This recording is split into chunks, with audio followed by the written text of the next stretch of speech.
I know those two are are very good friends and very big fans of each other's play styles. So I'm excited to see how they try to pull that one off. And of course, for Akuma, you always got to be looking at Giga in the top lane. He is the man that they like to try to play through, that they like to try to use in draft for some flexibility. He's got everything for them, and he can really be a huge player tonight against Vlad Banners. Yeah, absolutely. Giga's actually my at least in my opinion, I think that he's like the consistent rock for Glaives.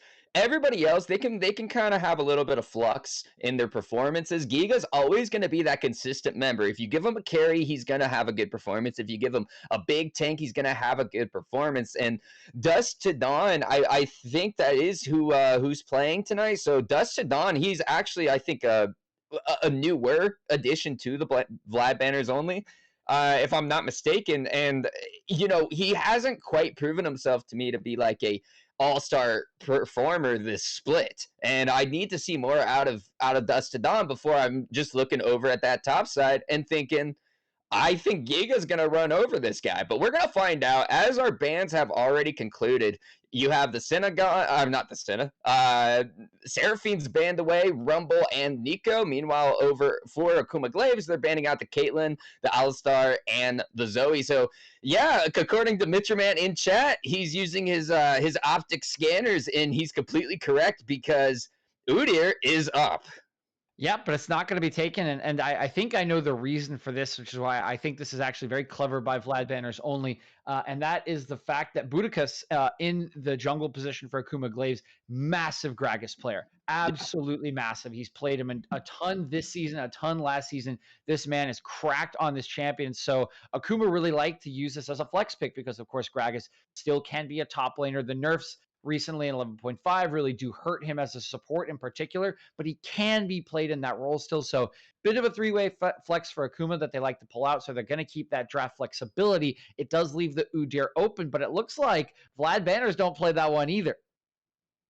Yeah, I guess not. Hecarim going to be locked in for Vlad Banners only. And, okay, first off, they picked Bard, so let's go! But I do actually really enjoy the Hecarim pick whenever it's grabbed because it does, it basically forces your opposing team to have to play intelligently early on, right? And that's something that I think people underestimate a lot, is having to play smart. Sometimes, dependent on junglers, right? Like you take a late game jungler who's going to scale up, you actually don't even have to play that intelligently early, because if you do, you still do have those big team fights you could look forward to later. When you take something like Hecarim, if you're playing in full dummy mode, that Hecarim's going to roll over you and, murder you before you ever really have a chance to actually get into the game. So it really is going to put the focus on Akuma Glaives in the early mid game to stay, keep making wise choices. Yeah, but we see a Vayne Rel going to come through. And I think I saw this one in chat as well. The Tuper and Stingus, both Vayne players, big Vayne players. And the Tuper responded to it with a bunch of question marks. Maybe because they were reading his mind. We see the Vayne going to be locked in for him here. And Vayne in phase one, always a bit risky coming in here for Akuma Glaives. We know this is a team that likes to try to skill check, that likes to trust the mechanics. The good thing for them, they did already see the Bard. That is a champion that has very unreliable CC outside of the ulti. So it does make it a little bit trickier to lock the Vayne down, but we hadn't seen the 80 carry. They're going to lock the Ashen. That's something that can be very good into the Vayne, and they still have 2 picks to make the Tuper's life as miserable as possible. Yeah, and actually, I really enjoy Vlad Banners Only's bottom lane into the Vayne. When you're, so I play a lot of Bard, right? Actually, I would say I play almost exclusively Bard. And the cool thing about Bard is if you can place your ultimate perfectly for the Vayne, she can't actually tumble out of the way. So you're going to get that flash, or you're a bad Bard. So, you can lock her up. Now you have so much follow-up. You have the Hecarim that can follow up. You have that Ashe arrow that can follow up. And depending on what the last 2 picks are, I'm sure that they're not going to be nice either. I think this Vayne is, maybe not in trouble per se, but definitely not going to have an easy time here. Another thing that Bard really brings to the table is Rel doesn't get a free matchup into the Bard, right? The Bard has answers for when Rel is running towards you. You mentioned that the CC is unreliable. All right, well, when the champion's jumping straight towards you, the CC is pretty reliable at that point. Yeah, the QCC definitely going to be pretty reliable against Rel. Bit of a slow character. The engage very predictable. Will still be a strong team fighting presence for Akuma Glaives, of course, Absolutely. when we do get to that stage of the game. Bard more of a setup champion for those team fights. Try to start it off with a pick on the ulti or something. But both have very strong roles in this game, and I do agree with you that I like what Vlad banners have tried to do, considering that Vayne was picked up after the Bard. We do see the rest of the bans coming through. Silas Pantheon taken away by Vlad Banners. Galio and Victor taken away as no mid laner has been selected by Akuma just yet. I am no Jedi, of course. Not sure if you picked up on my lyrics in the song. A master tier player on the Nico, which we did see banned away in phase number 1. He is going to pick himself up a Malzahar to respond to the Aatrox that was locked in for Dusk to Dawn. And if you want to have a performance to prove Juicebox wrong, this is the champion to do it. Yeah, don't do it, but you can do it. You can always prove me wrong. In fact, it's not that hard to do. I don't know. So it's going to be an Olaf as a final match, or as the final pick, and I like kind of what Akuma have drafted for themselves, but only sectionally. You know what I mean? Like I don't really love all of it. Malzahar is always going to be a decent pick because it does force the QSS tax, and if you don't pay it, oh my Oh, they're gosh. gonna do it again. They Are might they gonna do do it it again. again? They're gonna do They it might do it again. again. Actually, I really enjoy this pick into the Malzahar. Malzahar is such an immobile person, right? I mean, he literally walks. But Aurelian Sol is really cool because he'll just fly to the side lanes and he doesn't really have to deal with the Malzahar. He's got the range versus range matchup in the mid lane, so it's actually not bad there either. And so with the Hecarim, with the Aurelian Soul, they can set up ganks so well as a nice trio. And hey, Bard, what is he known as? He's the roaming support. They have a lot of mobilities with champions that aren't your first idea of mobile. Yeah, there's a lot going on here for Vlad Banner's composition. I think the one important thing that we're not noticing here just yet, we mentioned Vlad Banners have played this once. I believe Akuma are the other Yeah, team yeah, that they pulled this are. out in the league. So Vlad Banner's getting exactly what they want here. A good matchup, a champion that they're comfortable on for profit, and a little bit of memery and BM. What Hey, more could you ask for if you're Vlad? right now Vlad's looking at Akuma and they're like fluffing out their jersey numbers. Like, what? Come on, come at me, make my day. Yeah, no, I think I actually think it's a smart pick this time too. I think when Akuma picked it, it was kind of like a questionable pick, but in this scenario, I'm like, yeah, I actually do like that pick. Aurelian Sol is he's a good champion if you know how to play him. It's just that nobody knows how to play him.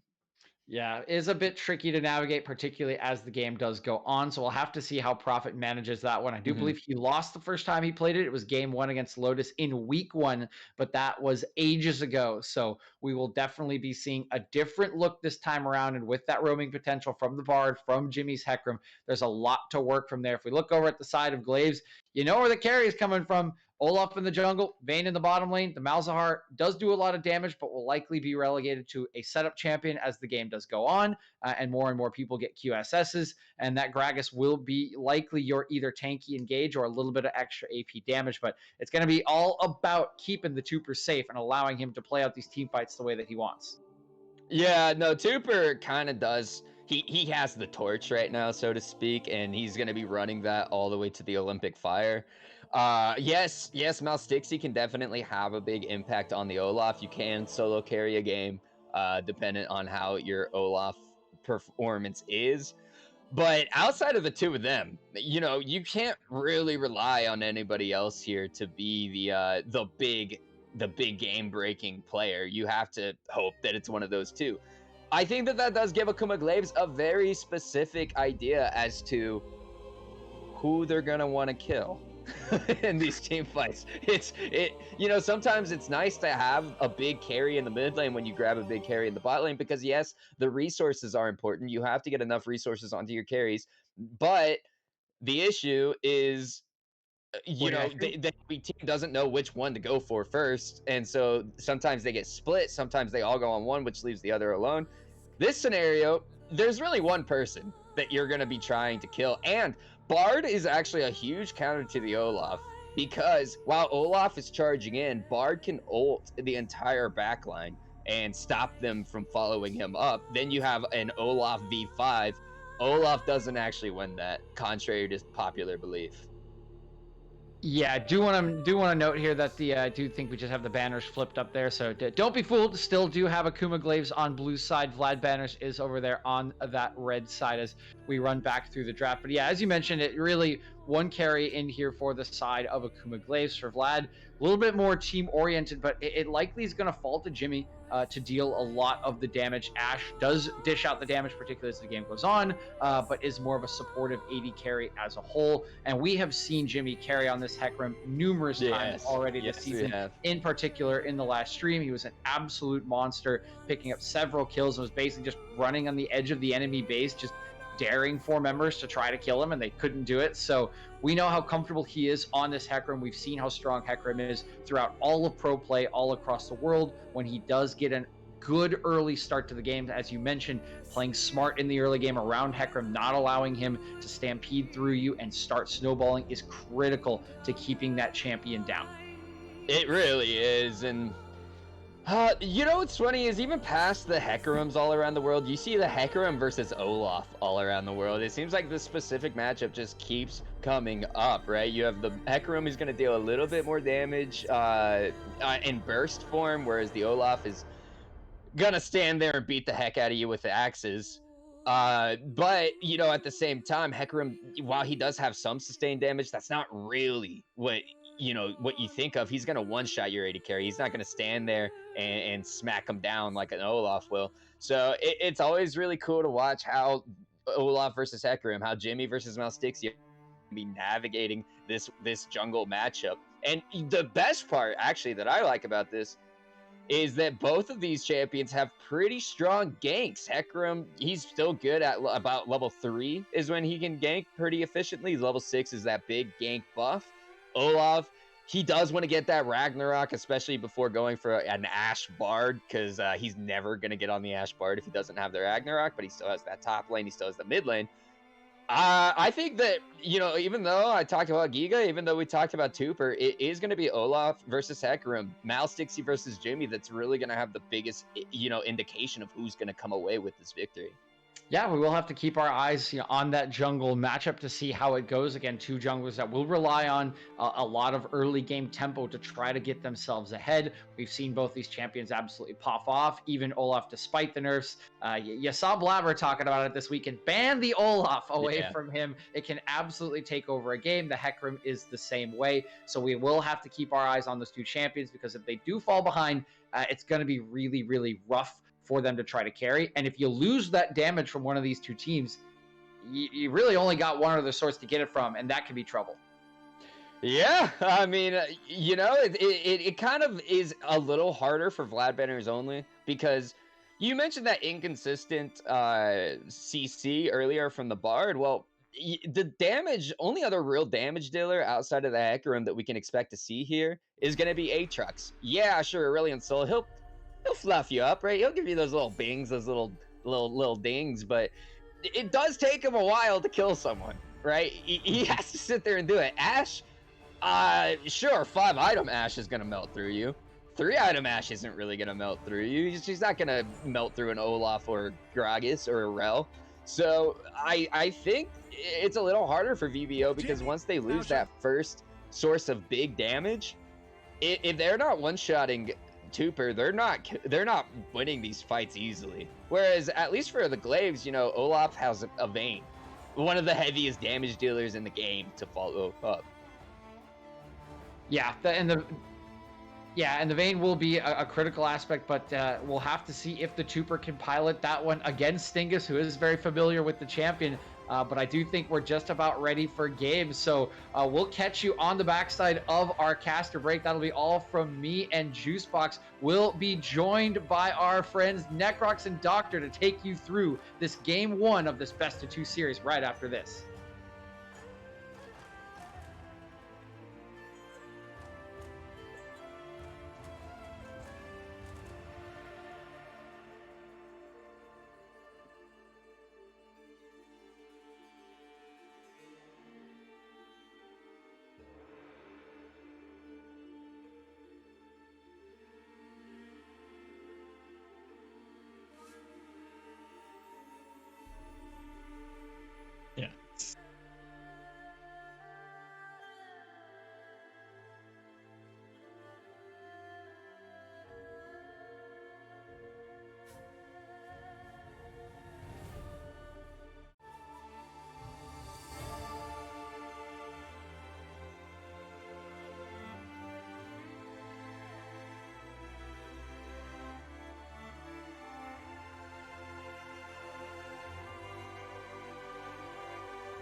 Welcome back, everyone, to Excellency Heavy League. I hope you enjoyed the pre-show. I hope you enjoyed the Analyst breakdown of the matchup. But now it's time for the action.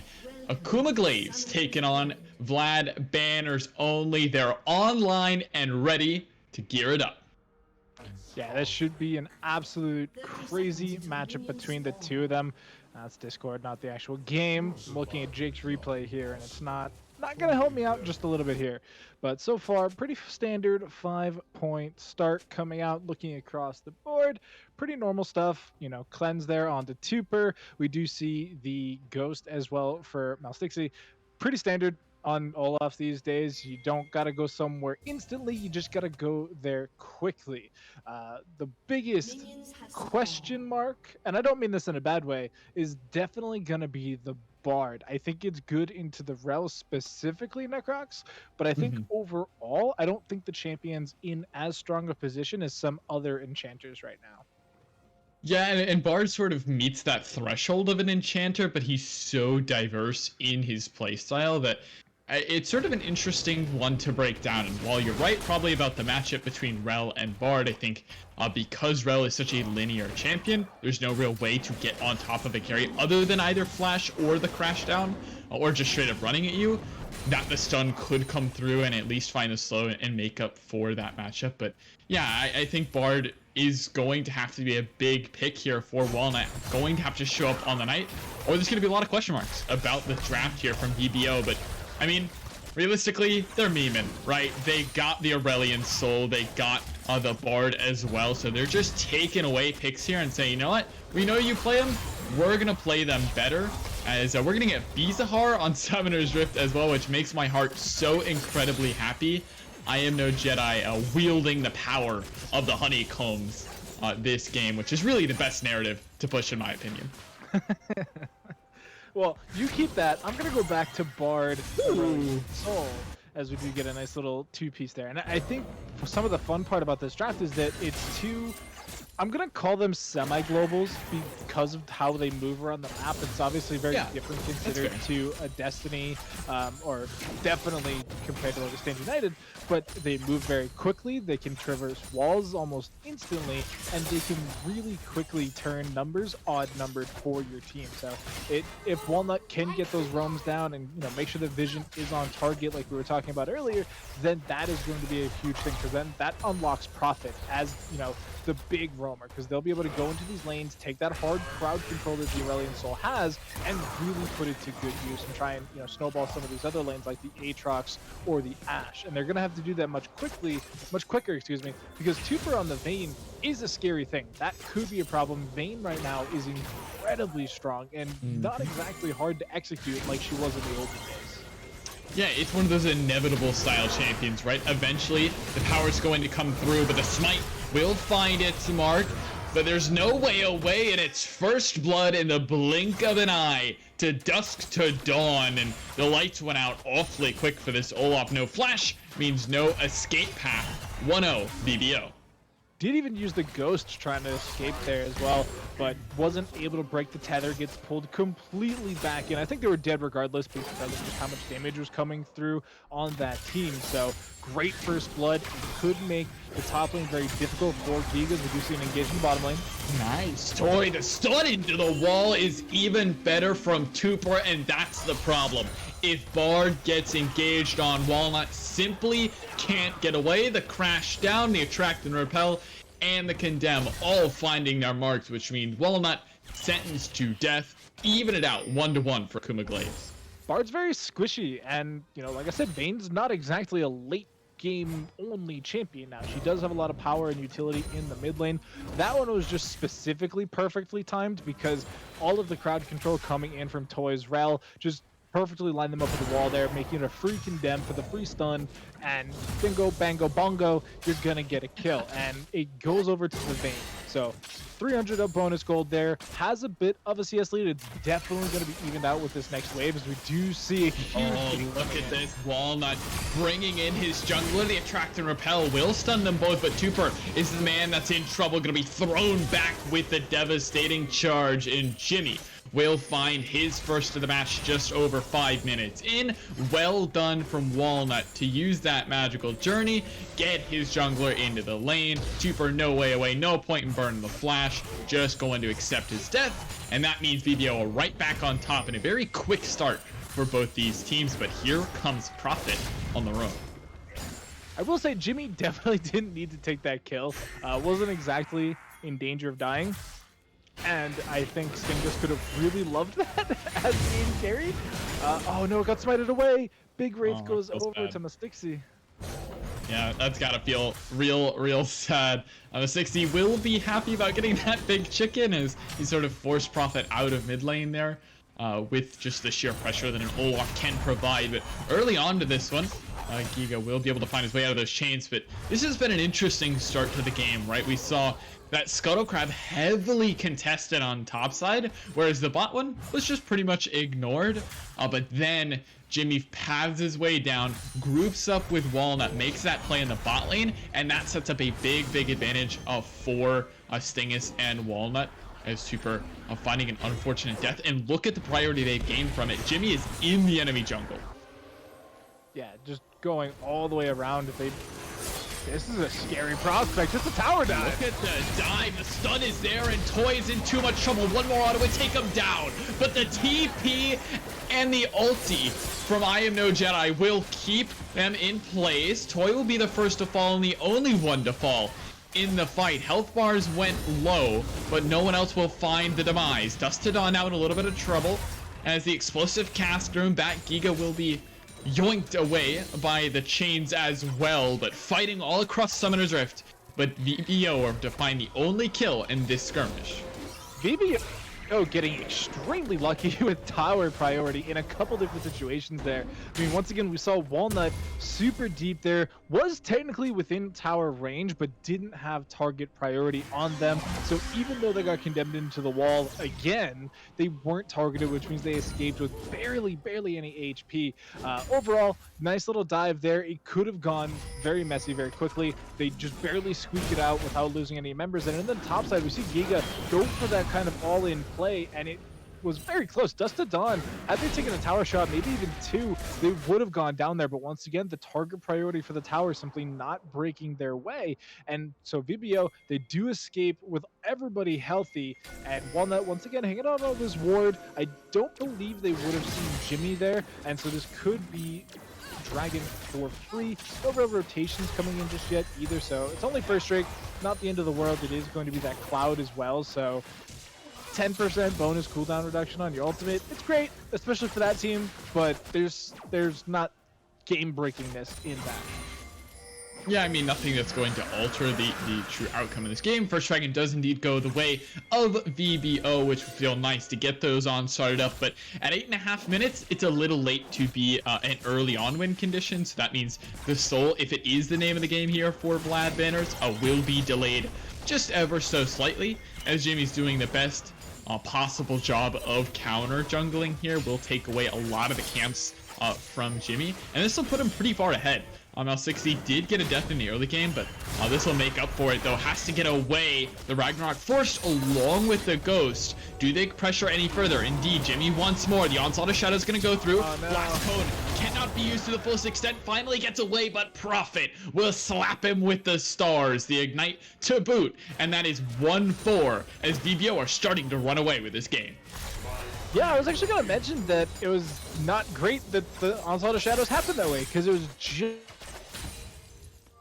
before the really long ultimate sometimes, so they didn't get feared. I thought they were going to be able to escape quite nicely on the Blast Cone, but there's just too much damage. I mean, Prophet coming in, once again picking up the kill, and right before that play, I was going to start talking about the CS differential we're seeing in the mid lane. I Am No Jedi, 15 CS ahead above right now, and it's because of all these roams, and outside of that one that they killed Mastixi the first time, hadn't really been successful. This time, though, they get another kill, and so that is completely making up for the CS diff coming in so far. And so as we look at the gold totals in just a second, it's 3,600 gold on Prophet versus 3,200 gold on I Am No Jedi. So 2 kills, still down, call it 15 CS, but they're ahead in gold.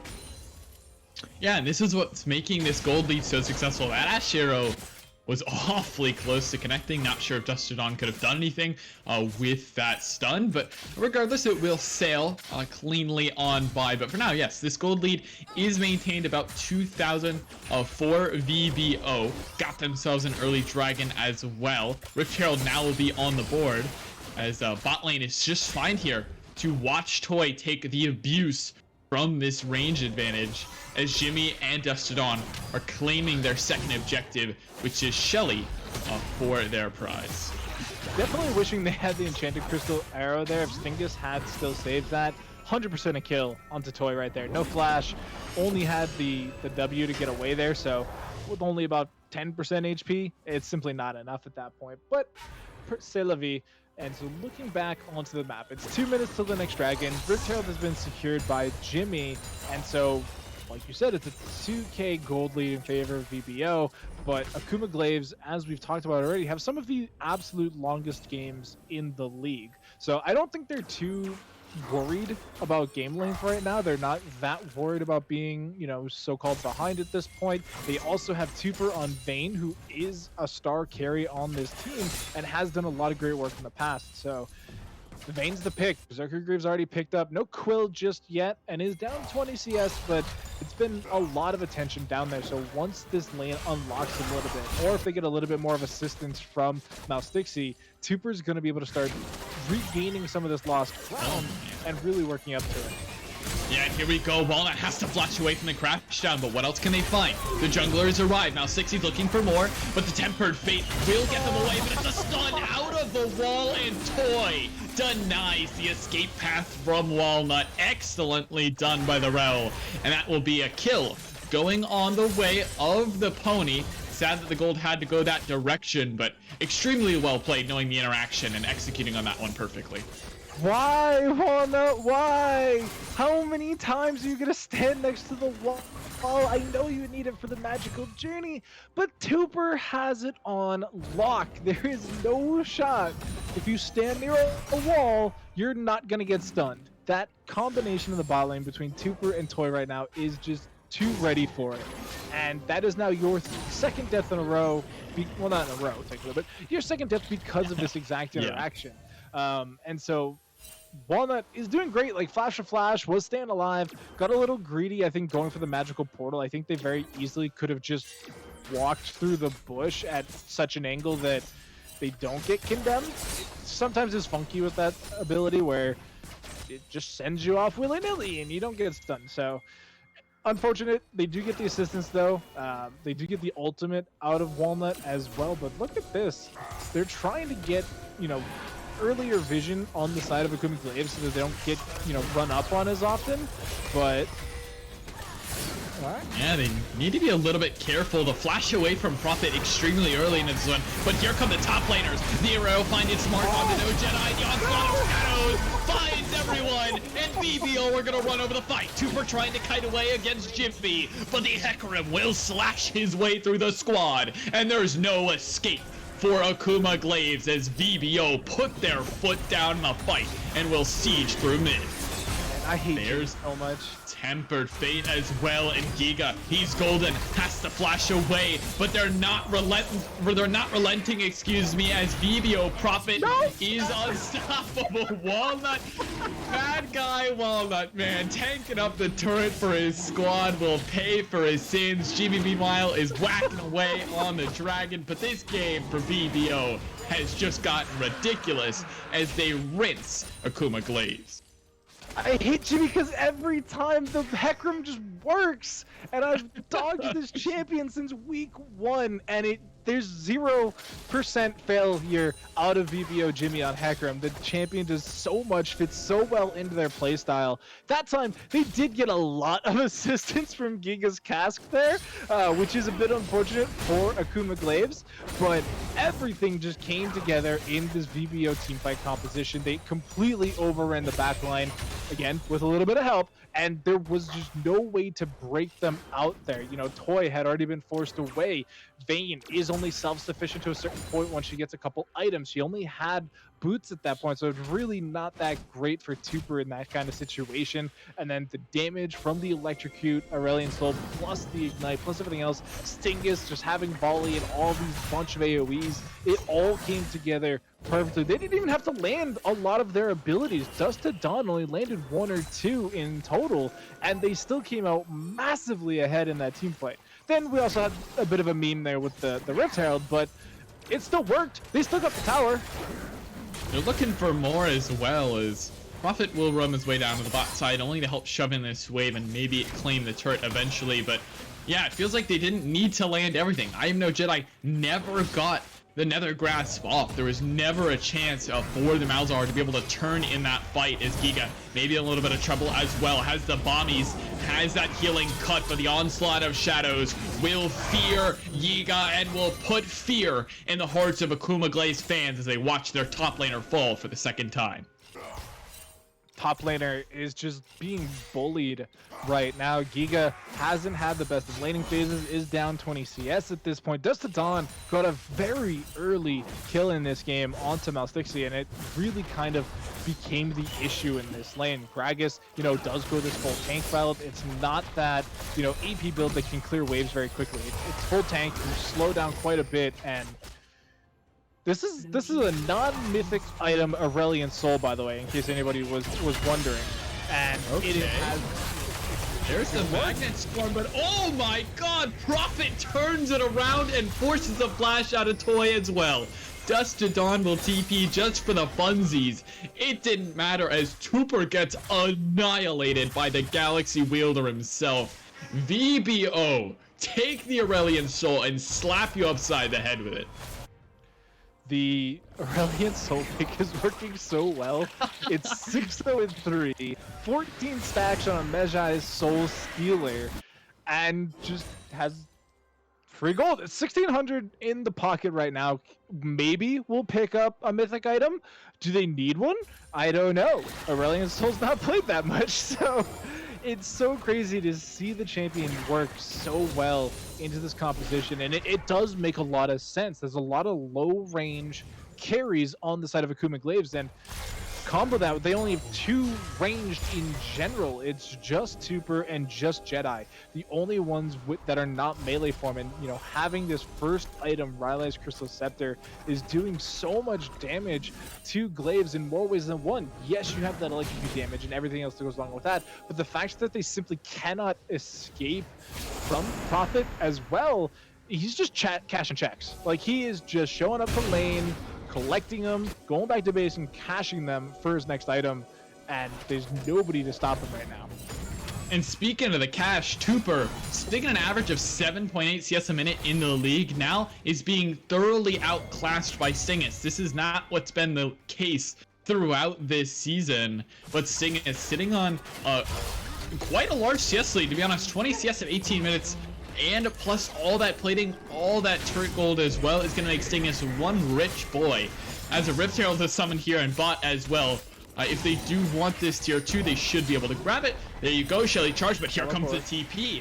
That's going to be a member showing up. It's Giga that shows up to the fray. Going to use the body slam. One Jimmy doesn't find very much, has to immediately get away. The Tempered Fate will lock up Toy, which means a disengage has to come through. I know Juicebox is smiling somewhere, as Walnut finally finds some use with the ulti. They will grab the bot tier 2 and walk away.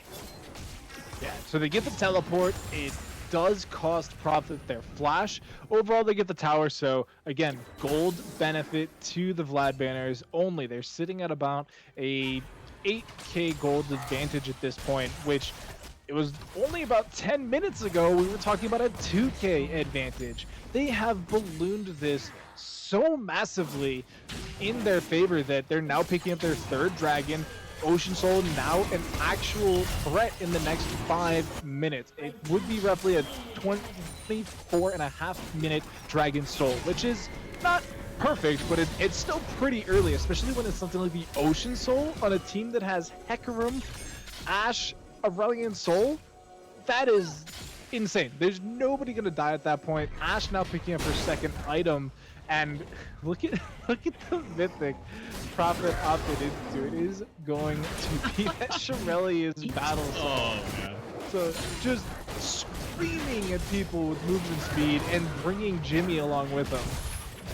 Let's go, boys! Running them down! I mean, quite literally, he's just bringing the goon squad along for the ride as will charge his way into battle fearlessly. And I think you forgot one important member with this Ocean Soul Doctor, Aatrox.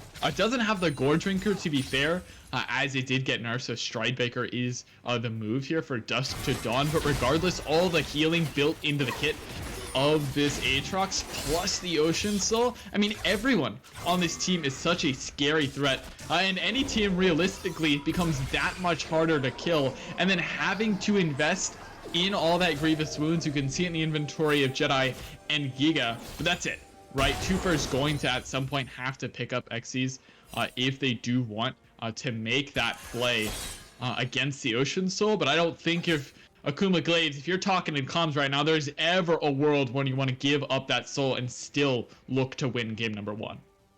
Yeah, it's incredibly tough, and this does mean there is an actual timer on them, like hard-coded into the game at this point. They have 3 minutes to get simply as strong as possible if they want to have a hope in bringing home this game 1 victory for Akuma Glaives. And they do have some really good things going for them. They have that Chem Tank Gragas that's pretty strong. They have the Mythic for everybody else as well, Kraken Slayer Vayne, and it does look like they're following it up with this Rage Knife, which obviously builds into Rage Blade. It's like a little Pokemon evolution. I guess technically since it's a blade, it'd be more Digimon Blade. But anyway, so interesting enough, that is not exactly a core item in the Vayne path anymore. It's still a very strong item, but just based on statistics, most of them are going into the Phantom Dancer's second item. Whether that's ideal or not, take your pick. But look at this, poor Giga. This is just bullying. Giga has to flash, but there's no way away. Jimmy's found himself a killing spree, but in comes the rest of the team. What can they find? The Ragnarok is there, but it doesn't matter. Now 60 is just blown up immediately. The Temper Fate will find no Jedi as well, and Cooper is dead. Jimmy's on a rampage, and Jedi has been slain. He's the Padawan in this game. Damn straight you're no Jedi, as there is no members remaining from Akuma Glaives to stop VBO. 5-4-0 for this team as they march straight towards the Baron. You would think that the team with more CC wins, right? If you look onto the side of Akuma Glaives, 4 out of their 5 members have a hard crowd control. Now 60 has one, can count death as your hard crowd control, but they just have so much going for them, and they get the engages off every single time, and the problem is they don't have the damage. Jimmy and Prophet somehow survive that entire engage. Prophet specifically is so curious because they're squishy, they're a mage. Yes, they have a Realized Crystal Scepter, but like, they don't have tank stats, they just have health.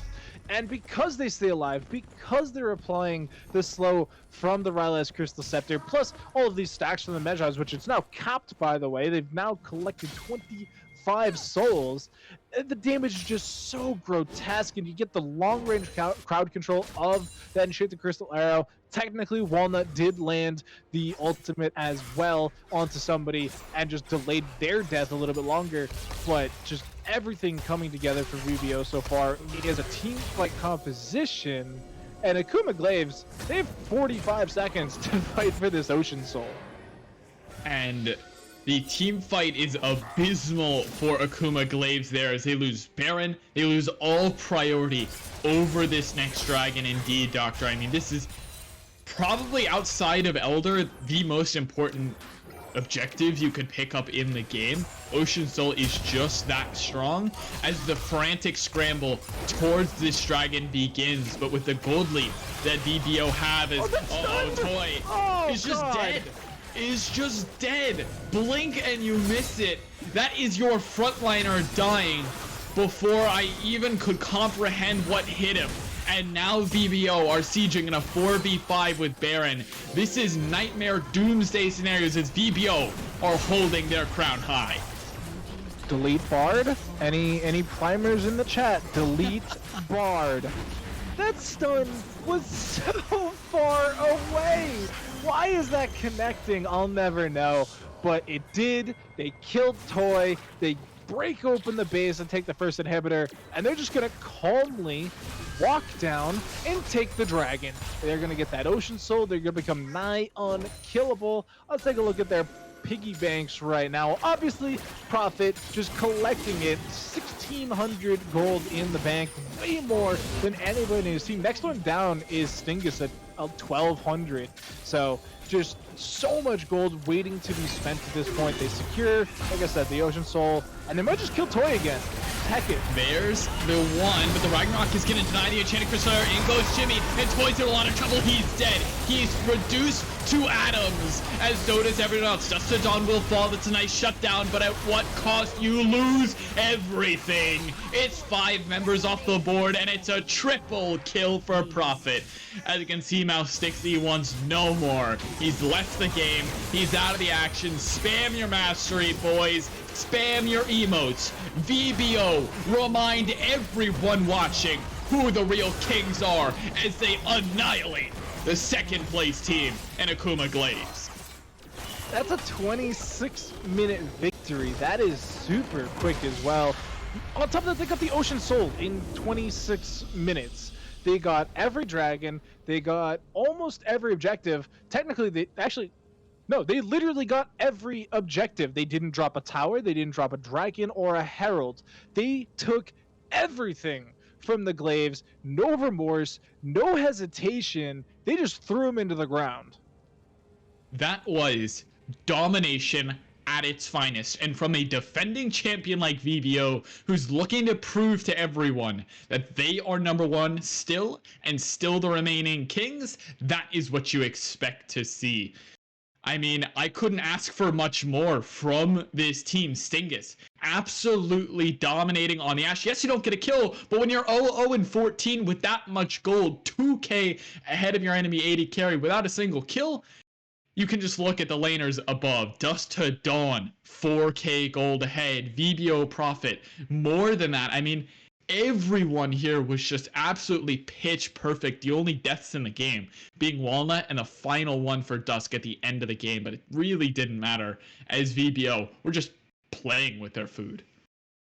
Yeah, I mean, that is a hard game to come back from as we head into game number 2 shortly. I mean, how do you come back as a draft into this? I mean, you have to pick a different comp, just full stop. I mean, none of these champions are wildly successful in any means. I think we saw one ultimate from I Am No Jedi on the Malzahar. Tuper tried, but this low range AD carry was just so punished by the engage of Prophet and Jimmy. And obviously Giga